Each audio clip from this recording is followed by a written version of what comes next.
आते हैं।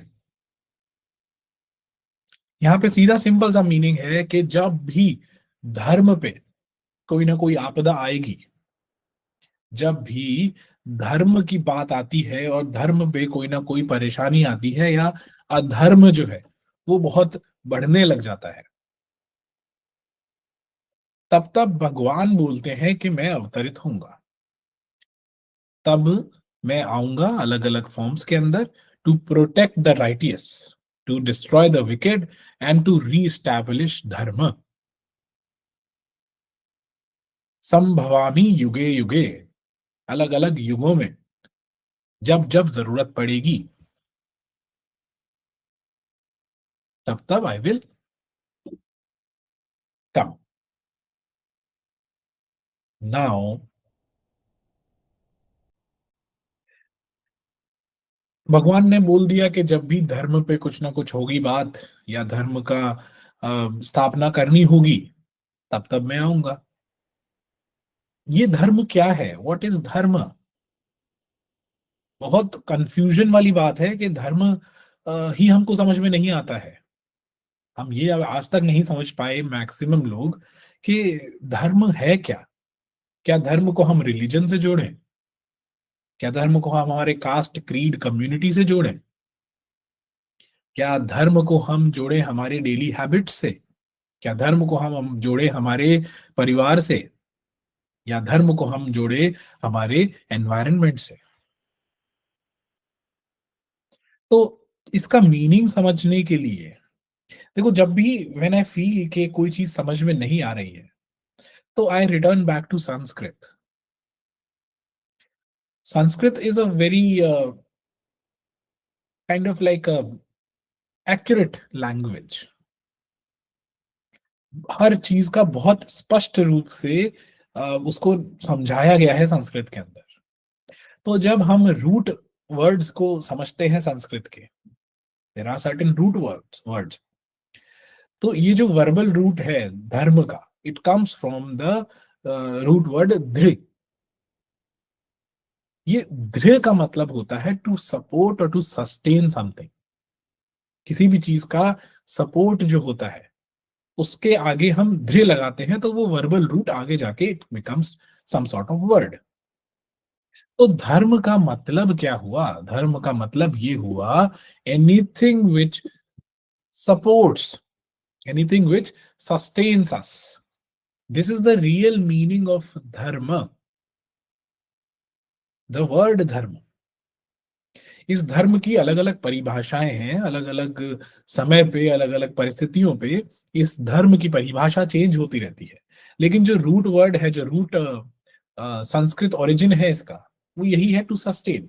तो something which sustains us, something which provides for us, something which protects us, and something which bears all of this is called as धर्म।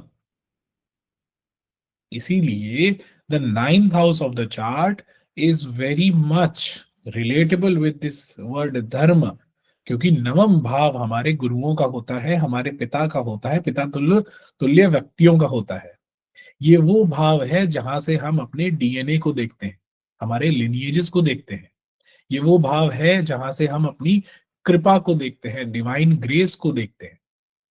ये सारी चीजें जो नवम भाव के सिग्निफिकेटर्स हैं या सिग्निफिकेशंस हैं, ये सब कुछ एक ही जगह पॉइंट करता है। All of these help us sustain our lives. That is why the navam bhava, the ninth house, is the house of dharma. और उस नवम भाव की आगे अगर हम उसको और डिवाइड करते हैं, तो इट बिकम्स द नवमांश। एवरी राशि के 9 पार्ट्स, तो वो नवमांश बन जाता है, D9, which is very important. इस D9 चार्ट को, नवमांश को हम धर्मांश भी बोलते हैं, क्योंकि वो धर्म का अंश है। सो जब हम बात करते हैं धर्म की, तो हमें ये समझना बहुत जरूरी है, ये समझ लेना बहुत जरूरी है।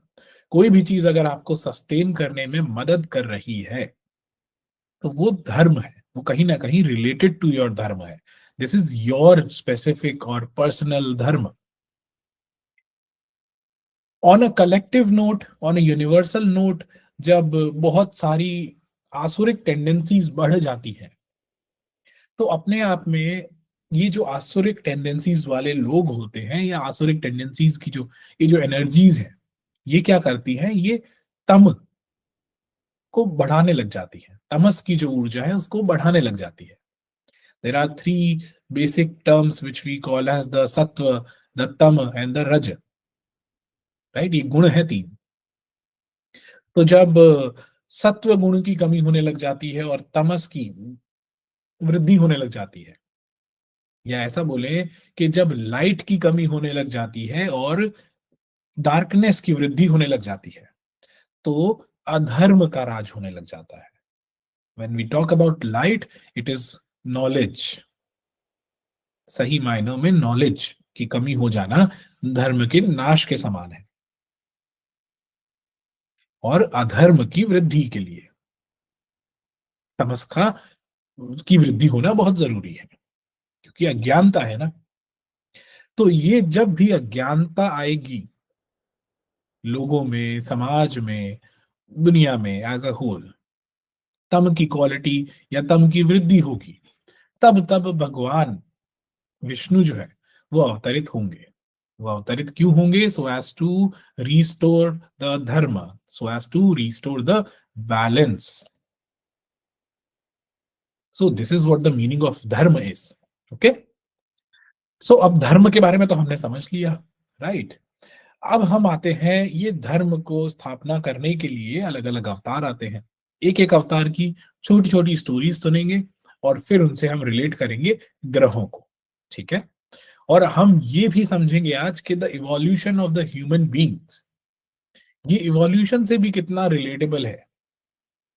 The Darwin's theory of evolution and what not, all of these things have been symbolically represented already in our Vedangs. We will learn how. आज हम ये सब भी सीखेंगे. So let's start off with this. The first avatar. There has been total 9 avatars so far. ये 9 अवतारों के अंदर से एक एक करके हम एक एक अवतार को समझेंगे. ठीक है. सबसे पहले जो अवतार आते हैं वो होते हैं मत्स्य अवतार. Matsya means fish. The story behind this Matsya avatar is, in the Vedic times, some day in the ancient times, what happened was, प्रलय आने वाली थी. ओके.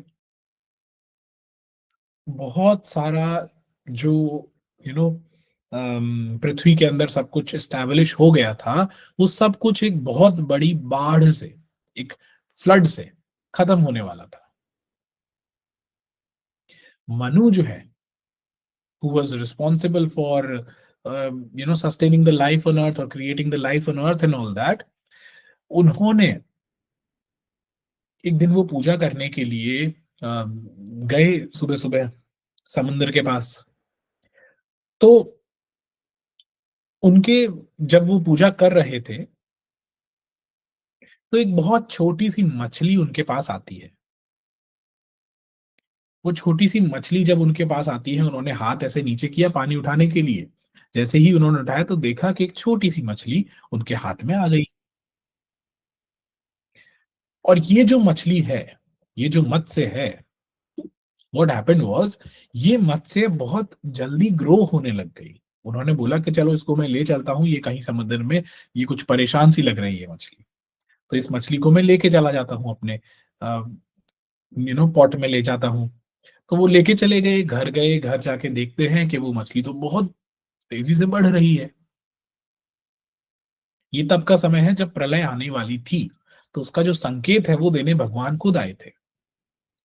तो वो मछली का जो आकार है, the shape and size of that fish kept on increasing. पहले वो पॉट में लेके गए, अपने कलश में लेके आए, फिर उसके बाद उन्होंने देखा बढ़ रही है तो उन्होंने उसको पॉन्ड में शिफ्ट कर दिया. पॉन्ड में देखा तो वो और ज्यादा बढ़ने लग गई. फिर उन्होंने उसको रिवर पे शिफ्ट किया.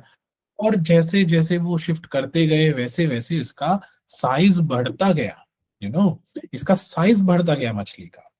और वो इतनी बड़ी मछली बनती दिखाई दी कि अब वो समझ नहीं पाए कि मैं करूं क्या। तो फिर वो अंत में जाके उनको ओशन में ही वापस छोड़ के आने लगे। तो जब छोड़ के आने लगे, तब उन्होंने पाया कि वो जो मछली बहुत बड़ी हो गई थी, वो भगवान विष्णु का ही एक अवतार है। और वो मछली ने उन्हें दर्शन दिए, विष्णु भगवान ने उस मछली के थ्रू उन्हें दर्शन दिए और उनको बोला कि मनु, अभी एक बहुत बड़ी प्रलय आने वाली है, बहुत बड़ी प्रलय आने वाली है, एक बहुत बड़ा फ्लड, एक बहुत बड़ी बाढ़ आएगी, इतना ज्यादा पानी होगा कि कुछ भी नहीं बचेगा। तो मैं ये चाहता हूं मनु कि आप जो भी चीजें आपको इंपॉर्टेंट लगती हैं कि हाँ, हमें पृथ्वी में जीवन को रीस्टैब्लिश करने के लिए आवश्यकता है, उस चीज को आप कलेक्ट करें और उनको मेरे पास लेके आएंगे। जब प्रलय आएगी तो मैं आऊंगा और उस समय पे आप एक बोट पे सवार होंगे, उस बोट को मैं I will carry that boat, मैं उस नाव को लेके चलूंगा आपको एक सेफ प्लेस पे, मत्स्य अवतार के रूप में। तो मनु बोलते हैं ठीक है प्रभु, आपकी जैसी इच्छा, जैसी आपकी लीला, तो मैं चलता हूँ। देखते हैं फिर वो ढूंढते हैं कि कौन कौन सी चीजें, वो सोचते हैं क्या किया जाए, किस तरीके से किस चीज को बचाया जाए। नाउ व्हाट हैपेंड वाज, उन्होंने काफी सारी चीजों को बचाया। उन्होंने बोला कि कुछ सीड्स ऑफ प्लांट्स, कुछ पर्टिकुलर एनिमल्स, और वेरी इंपॉर्टेंट, जो चार वेद है, उन चारों वेदों की जो नॉलेज है, उसको भी उन्होंने बचाना चाहा। तो वो भी उन्होंने ले लिया। उसके अलावा जो सप्त ऋषिज है हमारे,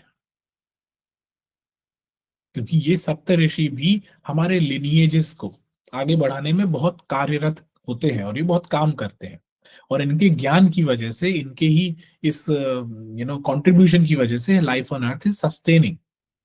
सो the Sapta Rishi Mandal which we see in the sky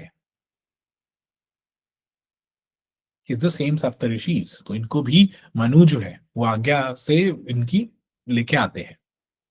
तो प्रलय आती है, उस समय तक उनकी नौका तैयार थी।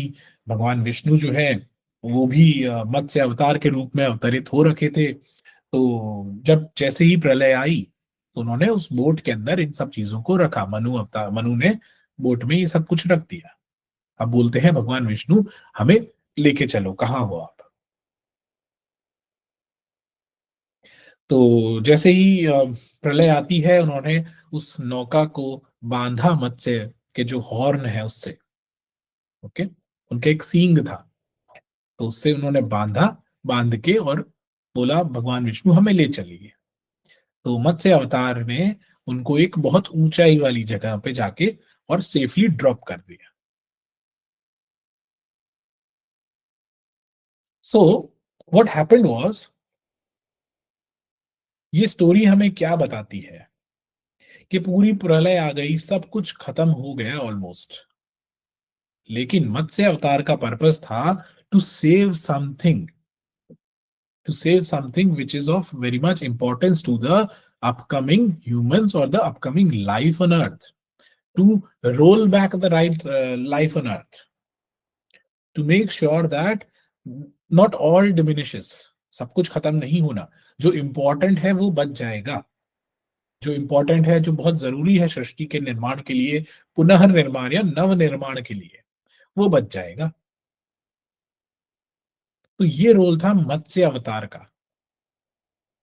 इन्होंने हमारे वेद को बचाए, हमारे सप्तऋषि मंडलों को बचाया, हमारे कुछ एनिमल्स, कुछ पर्टिकुलर बीज, कुछ प्लांट्स एंड ऑल दैट, इन सबको बचाया ताकि नई साइकिल जब स्टार्ट हो तो ये सब स्टार्ट कर सके। और ये जो मत्स्य अवतार है, ये मत्स्य अवतार इज रिलेटेड टू द ग्रह केतु।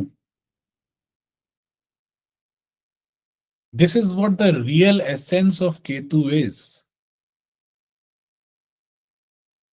जो बहुत इंपॉर्टेंट होता है, केतु कभी उसको नहीं छेड़ता, बल्कि Ketu protects what is very much important.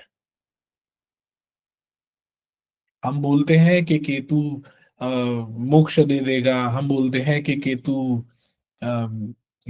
नष्ट कर देता है, ये चीजें वो चीजें। Ketu is the ultimate preserver of life on earth, of knowledge. This is how beautiful the Ketu is. और ये मैं नहीं बोल रहा हूं, this is of course Rishi Parashar teaching us.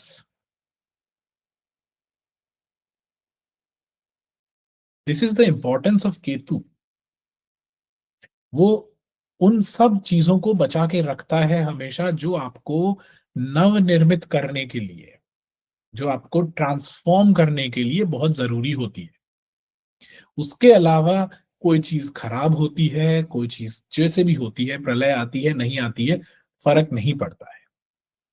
Ketu को फर्क नहीं पड़ता है इन सब चीजों से।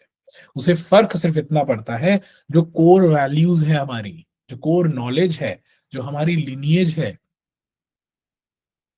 उसको प्रिजर्व किया जाए। Now the beauty of Ketu is, जब हम केतु के एक नक्षत्र की बात करते हैं, which we call as the Mool Nakshatra, it is the Nakshatra which naturally falls in the 9th house of the Kundli in Sagittarius sign. ये जो मूल नक्षत्र है ना, ये मूल नक्षत्र इतना इंपॉर्टेंट है। ये मूल नक्षत्र का जो स्टार है, which we in modern day astronomy we call it as the lambda Scorpii. ये मूल नक्षत्र क्या करता है?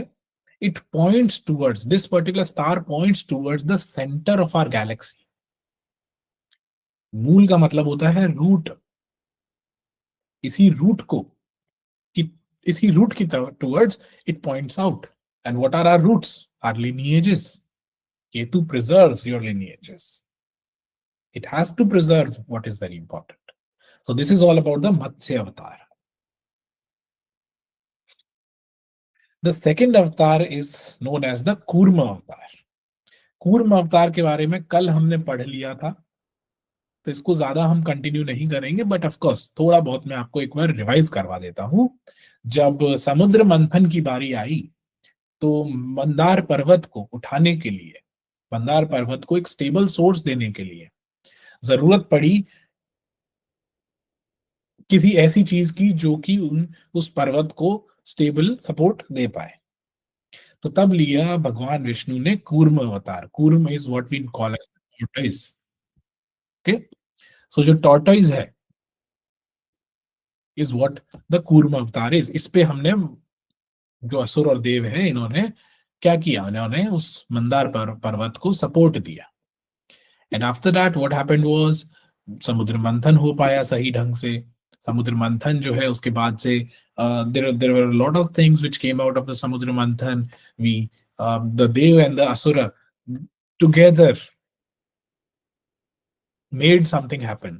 This was a very significant event which happened, कि असुर और देव दोनों का इक्वल पार्टिसिपेशन से ये सुनिश्चित हो पाया। तो कूर्म अवतार जो है, this Kurma avatar is related to the Graha Shani. Shani creates a balance. Shani tells us that it will provide stability and support if you are ready to do the karma associated with it. Shani tells us that for any karma, which is very important, you need to have a very stable support in life.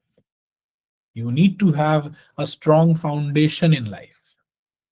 That is what the Kurma avatar is all about. So, this was the purpose of the Kurma avatar. It taught us कि हो सकता है कि responsibilities कभी हमें बहुत परेशान कर रही हो सकता है कि रिस्पॉन्सिबिलिटीज का बोझ बहुत ज्यादा हो, पर फिर भी हमें बिना किसी कंप्लेन किए we have to go with the flow. having the faith in the universe that yes, you have been chosen to do a certain task. आपको चुना गया है इस टास्क को करने के लिए. सो जब भगवान ने ही आपको चुन लिया है, यूनिवर्स ने ही आपको चुन लिया है उस काम को करने के लिए, तो फिर तो उसको पूरी जिम्मेदारी के साथ करना बहुत अच्छा एक धर्म की ही बात हो गई. फिर हम इस वी कैनॉट क्राई और wine about it. So that is what the Kurma avatar is. It is related with the Graha Shani. The third avatar is the Varaha avatar. होता क्या है कि एक असुर थे, हिरण्यक्ष. दो भाई थे, हिरण्यकश्यपु और हिरण्यक्ष. इनमें से एक जो हिरण्यक्ष है, उन्होंने क्या किया, बहुत ज्यादा पावर्स गेन कर ली by doing a lot of यज्ञ and all that. बट जब इतनी पावर्स आ गई तो इनमें बहुत ज्यादा एरोगेंस भी आ गया. जब इतनी पावर आ गई तो इन्होंने देवताओं को डिफीट भी कर दिया और इन्होंने ही सारे ग्रंथों को, वेद को जो है, चारों को बंदी भी बना लिया. और भूमि देवी जो है, भूमि देवी को इन्होंने पाताल की तरफ, टुवर्ड्स डार्कनेस पुश कर दिया. सिंबॉलिक रिप्रेजेंटेशन भी हो सकती है, it can be physically possible as well, but this is what the story is. Now what happened is, Bhumi Devi को जैसे ही इन्होंने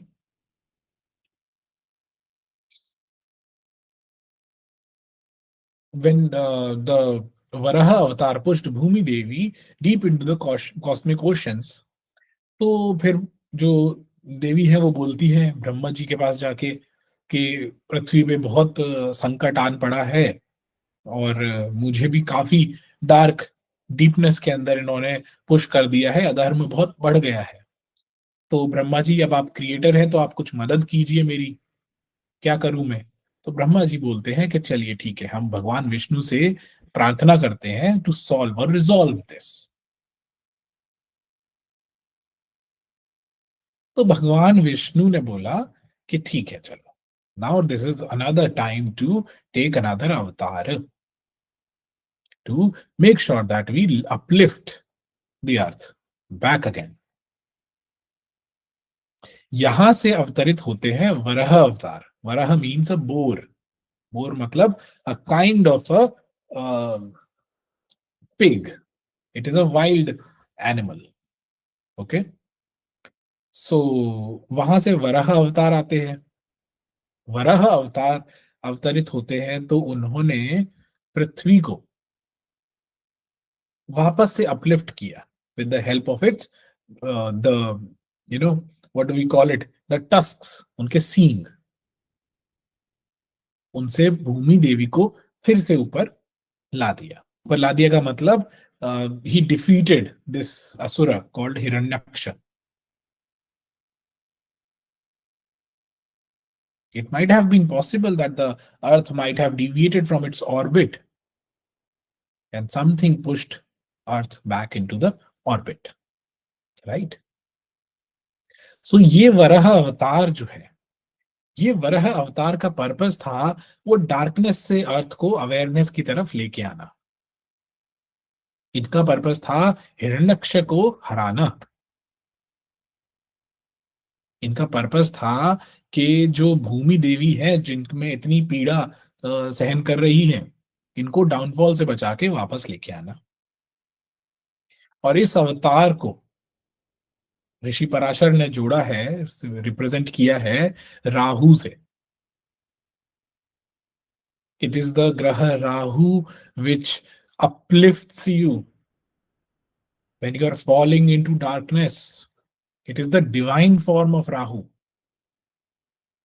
We all say Rahu confusion देता है, ये वो, ठीक है, of course it does, but ये इसका डिवाइन फॉर्म नहीं है, इसका अवतार वाला फॉर्म नहीं है, इसका मच्योर्ड फॉर्म नहीं है.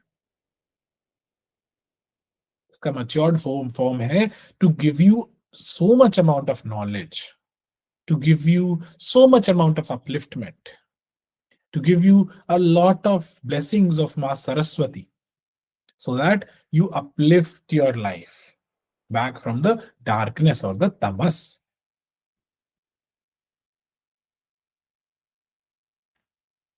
This Rahu, being a asura, being a demon, it also has a lot of will power. इसकी पराक्रम जो है वो भी बहुत ज्यादा है. तो पराक्रम, जब हम फंसे होते हैं किसी भी चीज के अंदर, तो ये पराक्रम ही है. पराक्रम प्लस बुद्धि, ये दोनों मिला के ही हमें उस डार्कनेस से बाहर निकाल के लाते हैं. So if you have good amount of will power, if you have good amount of wisdom, the combination of this will take you out of a lot of troubles in life. Now, what is parakram? It is some form of mangal. It is some form of rahu. What is buddhi? It is some form of surya, some form of Jupiter. So that is how we balance. If anybody has Rahu which is not performing well, all you need to do is have some willpower, be more knowledgeable, learn new things in life, be more associated or connected with dharma. And then you see the magic of Rahu, how Rahu transforms itself into the Varaha avatar and uplifts you.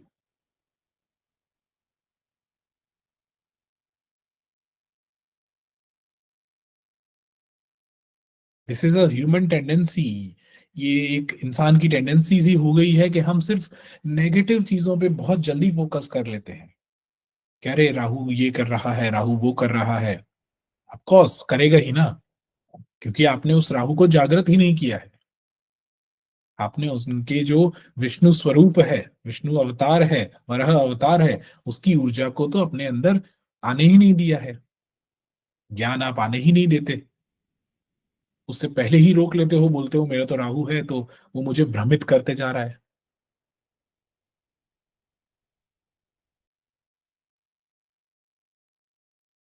उससे पहले ही हम ये बोल देते हैं कि ये राहु है जो तृष्णा दे रहा है, माया दे रहा है. ये राहु तृष्णा माया नहीं दे रहा है. ये आपका मन है जो आपको तृष्णा और माया की तरफ ज्यादा फोकस करवा रहा है. ये अपना कुपित मन है, ये हमारा अज्ञानी मन है. वरना राहु तो मंत्र शास्त्र, कोई भी शास्त्र होते हैं, इनकी पढ़ाई जो होती है, ये राहु डिनोट करता है.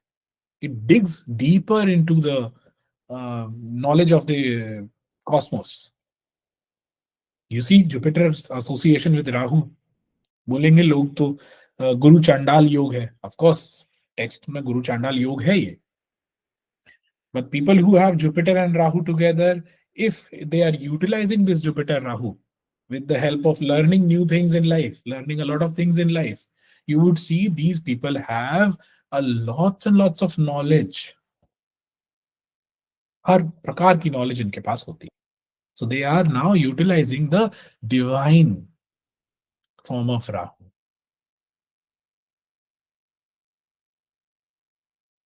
So ये है वराह अवतार, ये है राहु.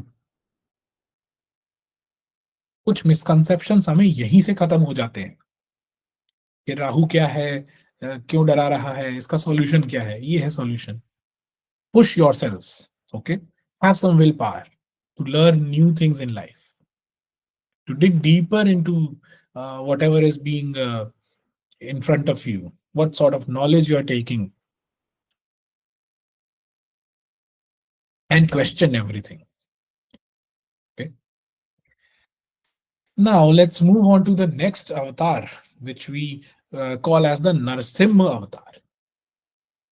ये नरसिम्हा अवतार की स्टोरी भी बहुत इंटरेस्टिंग स्टोरी है. नरसिम्हा अवतार जो है, इस अवतार को बोला जाता है कि एक समय की बात है. There was a king named Hiranyakashipu.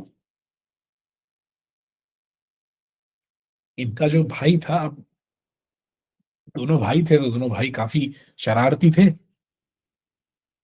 तो इनकी शरारत को जो है वो थोड़ा कम करने के लिए विष्णु भगवान ने बार बार अवतार लिए। नाउ हिरण्यकश्यप ने बहुत, अगेन यज्ञ ये सब कुछ करके गूंज लिया ब्रह्म भगवान से, ब्रह्मा जी से, कि ना तो वो किसी नर से मारे जा सकते हैं, ना किसी जानवर से मारे जा सकते हैं, ना उनको कोई घर के बाहर मार सकता है, ना कोई घर के अंदर मार सकता है, ना उनकी मृत्यु हो सकती है दिन के समय पे, ना ही रात के समय पे, ना तो उनको कोई शस्त्र मार सकता है, ना ही कोई वो पृथ्वी में मारे जा सकते हैं, ना ही उनका वध हो सकता है आकाश में। अब ब्रह्मा जी ने अवतार तो बहुत ही क्लेवरली दिया उनको, जो यू नो जो ब्लेसिंग्स थी वो तो बहुत ही क्लेवरली दे दी। Now him being an asura, तो ज्ञान बहुत सारा होने के बावजूद भी he kind of like fell prey to this strategy. Okay, because the intentions were not pure. जब ज्ञान की intentions pure नहीं होती तो एक ना एक दिन it falls. तो ठीक है भाई, अब इनको मिल गया अवतार, ये जो क्या बोलते हैं, ब्लेसिंग्स मिल गई, बूंद मिल गया इनको। चलिए बहुत बड़ी बात है, अच्छी बात है। नाउ जैसे ही ये मिला, ईगो, अहंकार, एवरीथिंग स्टार्टेड, कि अब तो मुझे कोई हरा ही नहीं सकता, मैं तो इनविंसिबल हूं, अब तो मुझे कोई कुछ नहीं कर सकता, मुझे मार ही नहीं सकता, मैं ही भगवान हूं, मैं ही भगवान हूं। कौन है विष्णु? ये विष्णु मुझे क्या हराएगा? कैसा? हिरण्यकश्यपु बोलने लग गए। द आयरनी इज, इनके जो संतान हुई जिनका नाम है Prahlad, he was the ardent devotee of भगवान विष्णु। वो भगवान विष्णु के, जिसको बोलते हैं परम भक्त, वो थे। तो प्रहलाद ये बोलते थे कि पिताजी, भगवान विष्णु तो हर जगह पे है, आप मुझे कुछ भी कहें, कैसे भी कहें, मैं विष्णु की जो आराधना है वो नहीं छोड़ सकता, वो नहीं त्याग सकता। Now Prahlad is symbolic representation of true wisdom, a wisdom which is made to do good deeds in this universe. And Hiranyakashipu is a wisdom which is full of arrogance. पोथी पढ़ पढ़ जग वाली बात हो गई। अच्छा, ओशो ने एक बात बोली in one of his discourse, कि एक मूर्ख के हाथों में शस्त्र और शास्त्र दोनों ही बहुत खराब होते हैं। मूर्ख मतलब अज्ञानी, जो सही मायनों में ज्ञान की रिस्पेक्ट ना करता हो। तो ऐसे लोगों के हाथ में आप शस्त्र दो या शास्त्र दो, ये इनका ऐसा मीनिंग निकालेंगे, उसके बाद ऐसा एरोगेंस लाएंगे कि ये खराब ही करेंगे इस चीज को। सो that is was the case, that is what the case with Hiranyakashipu was right. तो वो बोलते कि भाई कहाँ है तुम्हारे विष्णु, बुलाओ उनको। प्रहलाद कहते वो तो हर जगह है, वो तो सर्व शक्तिमान है, ही इज ओमनीपोटेंट, हर जगह पे विद्यमान है। तो फिर वो भरी सभा में वो गुस्सा हुए कि ये ऐसे कैसे बोल रहा है। तो उन्होंने बोला ठीक है, फिर टेस्ट करते हैं। तो हिरण्यकश्यपु ने एक पिलर पे अपना हाथ मारा कि उस पिलर को तोड़ने के लिए। अभी देखते हैं। जैसे ही उन्होंने उस पिलर को तोड़ा, उस पिलर से निकले नरसिम्हा अवतार। नरसिम्हा अवतार का मतलब है आधा नर आधा सिंह, यानी सिंह। उन्होंने उन जो हिरण्यकश्यपु है उनको पकड़ा, उनको रखा कहाँ पे, दहलीज पे, जो दहरी होती है, उस पे रखा। समय था, ना तो दिन थी ना रात था। It was the Twilight time, शाम का जो समय होता है। ना तो वो नर थे, ना ही कोई जानवर थे, और ना तो उन्होंने उन्होंने अपने जो जंगा है उस पे रखा हिरण्यकश्यपु को। तो ना तो वो आकाश हुआ, ना वो पृथ्वी हुई। उनके पास कोई शस्त्र तो था नहीं, तो अपने क्लॉज से उन्होंने उसका वध किया। अपने क्लॉज से जब उन्होंने उसका वध किया तो वो एक शस्त्र हुआ नहीं, तो वो भी ब्रह्मा जी की भी बात रह गई।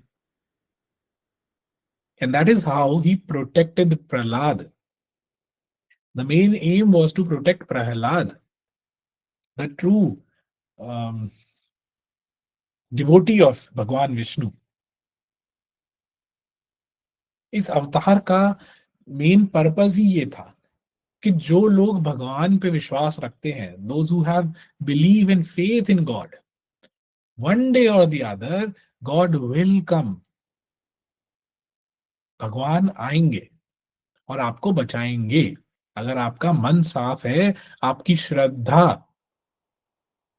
आपका भाव श्रद्धा पूर्ण है भगवान के प्रति, तो वो किसी भी प्रकार का अवतार कह लो, किसी भी प्रकार से कुछ भी करके वो आपके पास जरूर आएंगे आपको बचाने के लिए। उनकी ग्रेस आपके पास हमेशा रहेगी। All you have to do is have believe and faith in God, in the presence of God. हम बहुत बार भूल जाते हैं कि भगवान है या नहीं है, फिर हम बोलते हैं कि ये काम तो मेरा हो नहीं रहा है, तो भगवान शायद है ही नहीं। पर अगर जिन्होंने भगवान को माना है, जिन्होंने ये माना है कि कोई ना कोई चीज ऐसी है, कोई ना कोई शक्ति ऐसी, ताकत ऐसी है जो हमें प्रोटेक्ट कर रही है, और वो प्रोटेक्ट करेगी आगे भी, सही समय आने पे वो प्रोटेक्ट भी करेगी, उन लोगों के पास भगवान जरूर आते हैं। उनके पास भगवान रहते ही हैं। फिर भले ही किसी को कुछ भी वरदान मिल जाए, किसी को कोई भी बूंद मिल जाए, उसका तोड़ है ईश्वर के पास में। आप सोचो कोई पाप आपके साथ में करता रहे, कोई आपके साथ बुरा करता रहे, और भगवान उसको फल ना दे, ऐसा हो नहीं सकता। अगर आपकी श्रद्धा अटूट है तो भगवान जरूर आएंगे, आपको तो बचा ही लेंगे। सो this is what the Narasimha अवतार टीचेस अस। नरसिम्हा अवतार हमको ये सिखाते हैं कि जो लॉजिक लिमिटेशंस, ये सबसे परे है भक्ति और श्रद्धा। जहां हमने भक्ति को ऐड कर दिया हमारी डेली रूटीन के अंदर, जहां हमने श्रद्धा को ऐड कर दिया हमारे डेली रूटीन के अंदर। अच्छा, श्रद्धा और विश्वास विश्वास के अंदर फर्क है। विश्वास वो है जो प्रमाण मांगता है कि ऐसा होगा तो मैं विश्वास करूंगा या करूंगी। लेकिन श्रद्धा सेज कि ऐसा हो ना हो, मुझे पूर्णतः श्रद्धा है इस बात पे कि ईश्वर है, तो हमें श्रद्धा रखनी है। विश्वास तो डगमगा जाता है। Okay, so this Narsimha avatar is related with the symbolic representation of this Narsimha avatar is Mangal, the divine protection, the protector।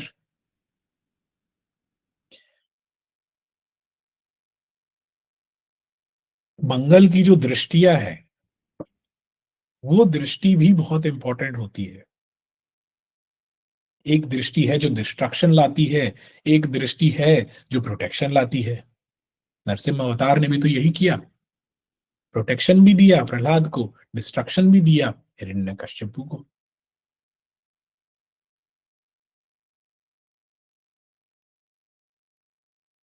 So the traits of Mangal are very much similar to Narsimha avatar of Lord Vishnu.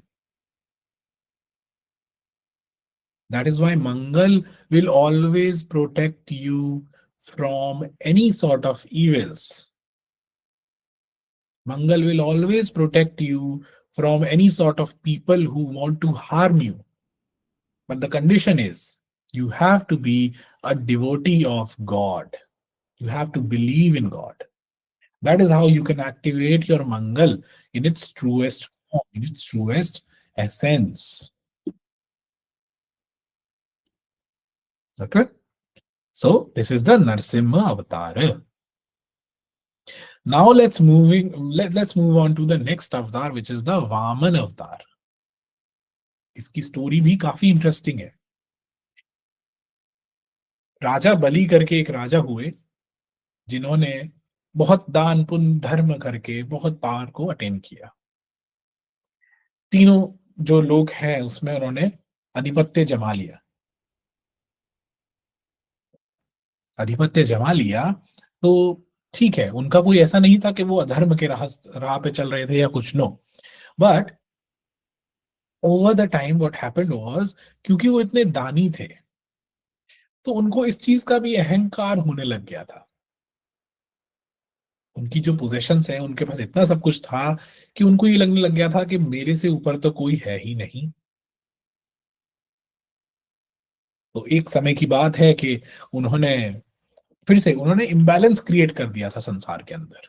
Imbalance create किया तो होता क्या है कि राजा बलि ने एक यज्ञ किया. ओके, इस यज्ञ के अंदर इनको जो शुक्राचार्य है, शुक्र द गुरु ऑफ असुर, वो उनके साथ में थे, बैठे थे. तो जब वो बैठे थे तो भगवान विष्णु ने बोला कि चलो अब समय है कि हमें ना इनको ये बताना है कि he is not supreme, there is a order in the universe. ये ऑर्डर है जो सबको मेंटेन करके रखना पड़ता है, कोई बड़ा या छोटा नहीं है. तो भगवान विष्णु ने अवतार लिया, वामन अवतार. वामन मतलब एक छोटे कद काठी का ब्राह्मण. ओके, तो वामन अवतार एक छोटा सा सेंट जो है वो उनके पास आए, आके उनको बोलते हैं कि राजा बलि, मुझे ना कुछ आपसे मांगना है, तो क्या आप यज्ञ के बीच में मुझे वो चीज दे सकते हैं? ठीक है. Raja Bali he was a good, he was very good at donating and all that. तो राजा बलि ने बोला, हाँ मांगो, क्या मांग लोगे? अब यहाँ पे शुक्राचार्य जो है उनको शक हो गया कि ये बीच यज्ञ के में ये ऐसे कौन ब्राह्मण हैं जो आके ऐसे मांग रहे हैं. उनको हो गया शक. तो उनको जैसे ही शक हुआ तो वहां पे उन्होंने राजा बलि को बोला कि नहीं राजा, आप पहले ये यज्ञ कीजिए, फिर उसके बाद कर लीजिएगा जो करना है. क्योंकि उनको पता था यज्ञ करने के बाद the power will grow more. तो बार बार वो डिस्टर्ब करने लग गए राजा बलि को, वो बार बार मना करने लग गए. तो राजा, जो ये वामन अवतार है, उन्होंने क्या किया, अपने कलश से पानी लेके वो संकल्प लेने वाले थे कि हाँ भाई राजा बलि हम मुझे देंगे डोनेशन एंड ऑल दैट. तो शुक्राचार्य क्या करते हैं, उस कलश के अंदर घुस जाते हैं ताकि वो पानी बाहर ना आ पाए, वो जल जो है वो बाहर ना आ पाए, तो संकल्प ना लिया जाए. तो उनको पता लग गया वामन देव को, वामन भगवान को, कि ऐसा ऐसा हो रहा है. तो उन्होंने जमीन से एक दूर्वा, जो दूब जिसको बोलते हैं, ग्रास, उस ग्रास को उठाया. He pluck that out and put it inside the pot, कि वो कलश से बाहर पानी निकल पाए, इसलिए वो उसको just to clean the impurities and all that. Okay, he knew of course that Shukracharya is inside it. तो उस दूर्वा से शुक्राचार्य की एक आंख जो है वो फूट गई, उसमें चोट आ गई. So this is the story behind Shukra being called as somebody who has only one eye. Having one eye means it cannot see the depth to a certain extent. वो the larger picture of the Cosmos उसको नहीं देख पाते हैं, वो लोभ मोह माया इनमें ही फंसे रह जाते हैं. Because when we close one eye, हमको सिर्फ 2 डायमेंशनल पिक्चर दिखती है. हम 3 डायमेंशनल जो डेप्थ होती है ना, कि कोई चीज कितनी दूर है, आप ट्राई करके देखेंगे आपको पता लगेगा. कि आप एक आंख बंद करके देखोगे तो आपको उसकी गहराई नहीं पता लगेगी. You won't be able to analyse the depth of any element. वहीं पे दोनों आंखों से देखोगे तब आपका ब्रेन मैप कर पाता है. तो ऐसे करके उन्होंने शुक्राचार्य को तो साइड किया. फिर बलि ने बोला चलिए अब मांगिए, क्या मांगना है. तो वामन अवतार बोलते कि बस मुझे तो 3 पीस ऑफ लैंड चाहिए, मैं 3 कदम के बराबर जमीन दे दो बस इतनी सी। तो राजा बलि हंसने लग गए। उन्होंने बोला, क्या, जो आप इतने बड़े दानवीर से आप सिर्फ 3 कदम की जमीन मांग रहे हो, इतना सा? थोड़ा और मांग लो, कुछ और मांग लो, मेरे पास हीरे जवाहरात सब कुछ है, आपको जो चाहिए वो मैं दूंगा। पर वामन अवतार ने बोला कि नहीं नहीं, मैं तो सिर्फ 3 कदम जो जमीन है, 3 पीसेस ऑफ लैंड है, वो ही लूंगा। तो हंसते हंसते बलि ने बोला, ठीक है, लो फिर, और क्या।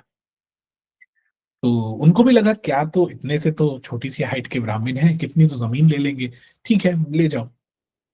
अब जैसे ही उन्होंने ये संकल्प दिया, जैसे ही उन्होंने बोल दिया, तो वामन अवतार अपने असली रूप में आते हैं, यानी ग्रू लार्जर, बहुत बड़े साइज के हो गए।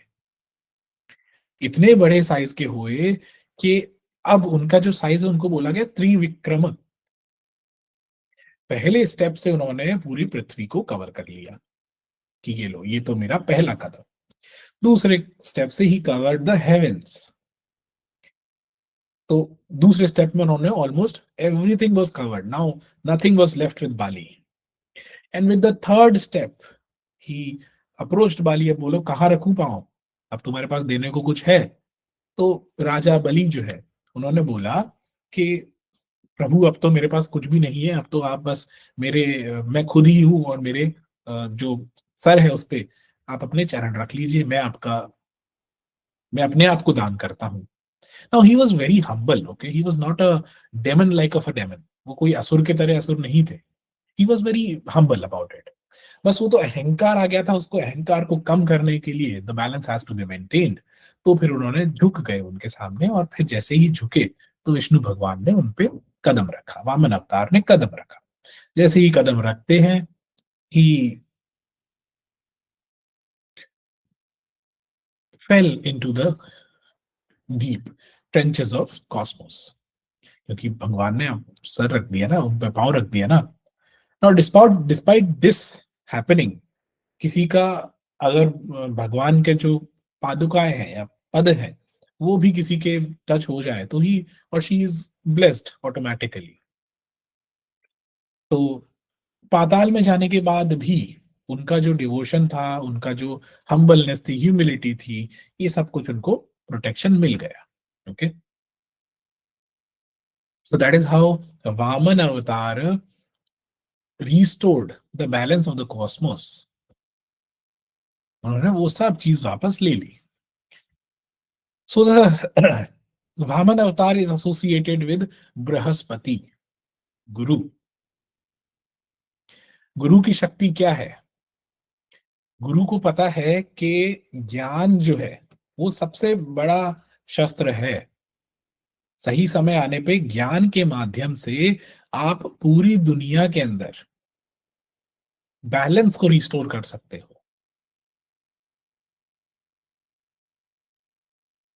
उन्होंने ये दिखाया कि हमेशा अहंकार जो है वो 1 कदम पीछे ही रहेगा काइंडनेस, एम्पैथी, ह्यूमिलिटी से। जब हम करुणा जो शब्द है उसका मीनिंग समझते हैं, जब हम करुणामयी होते हैं, जब हम लोगों की मदद करने में हमेशा आगे रहते हैं, तो हमें एक चीज का बहुत ध्यान रखना चाहिए कि हमें इस चीज का अहंकार नहीं होना चाहिए कि मैं तो इतना ज्यादा दान पुण्य धर्म करता हूँ, करती हूँ। इस चीज का अहंकार आ गया तो वो आपका दान पुण्य और धर्म है ही नहीं, वो आपका अहंकार है। You are just feeding your ego. इन सबको सिखाने के लिए बृहस्पति जो है, वामन अवतार जो है, वो अवतरित हुए। And that is what Brihaspati does. वो आपको हम्बल काइंड बनाता है, वो आपको ये सिखाते हैं कि कुछ भी हो जाए, कितना भी आपके पास हो, be always ready to be humble.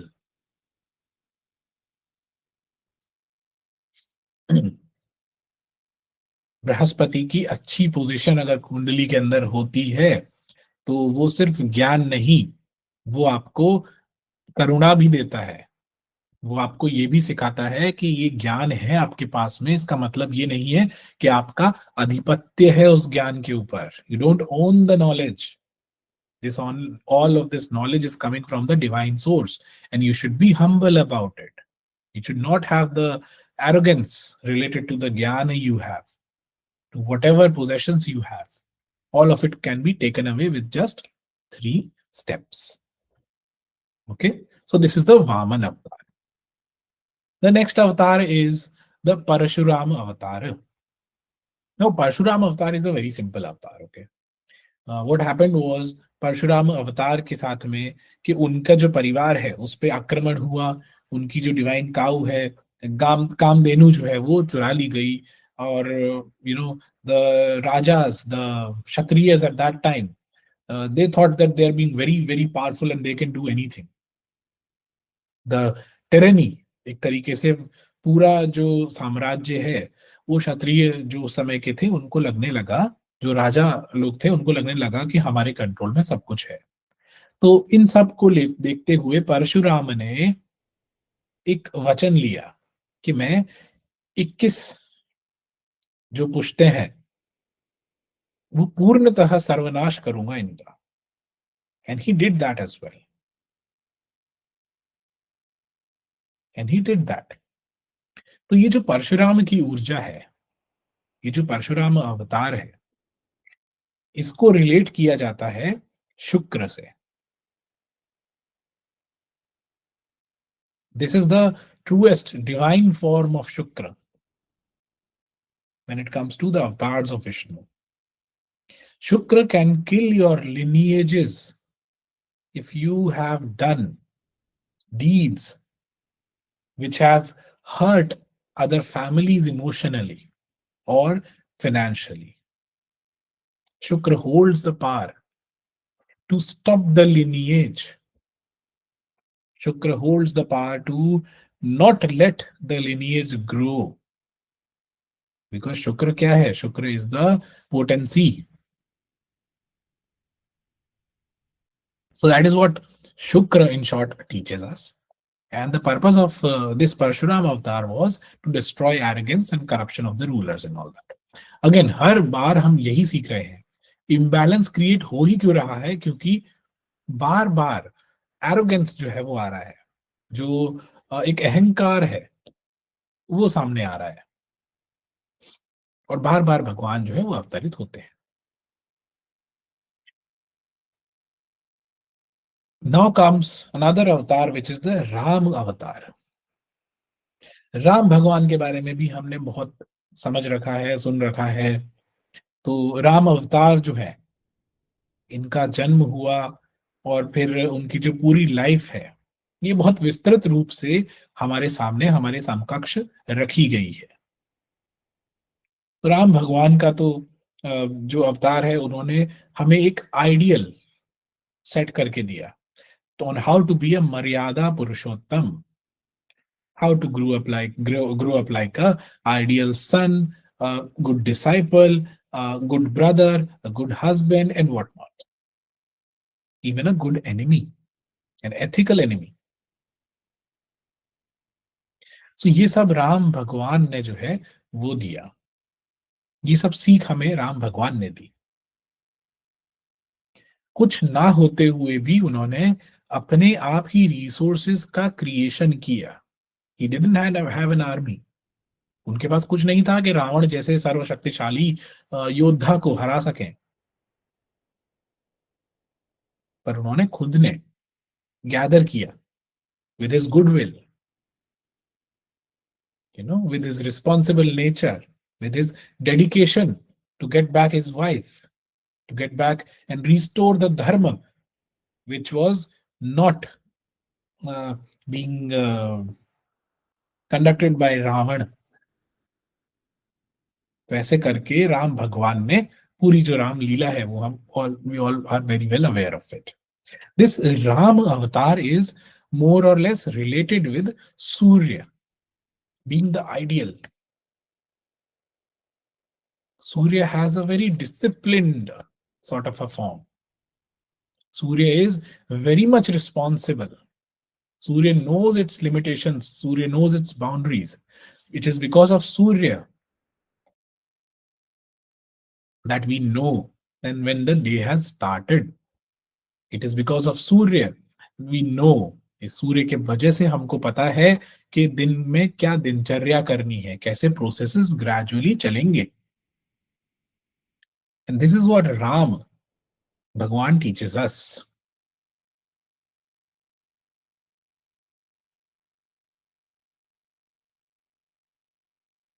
So this is more or less about this avatar. One more important avatar is the Krishna avatar. Now these Ram and Krishna avatar, these are kind of like very close to being God himself. Krishna को तो हम पूर्ण अवतार वैसे भी बोलते ही हैं. होता क्या है कि there are certain amount of kalas, total 16 class.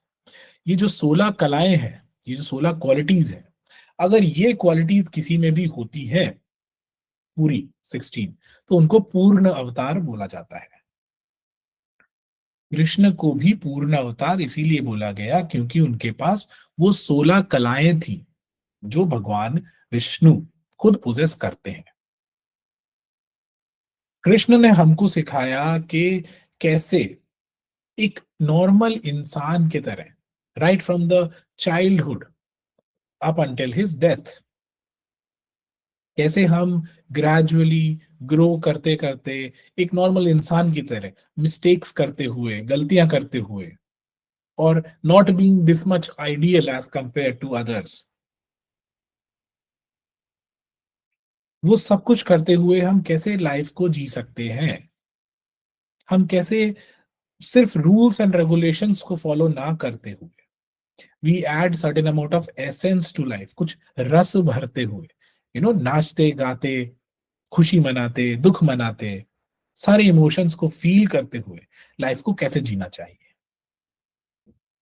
He taught us, हर एक जीवन के पड़ाव में किस तरीके से हमें चलते रहना है, किस तरीके से हमें सिचुएशंस को टैकल करना है.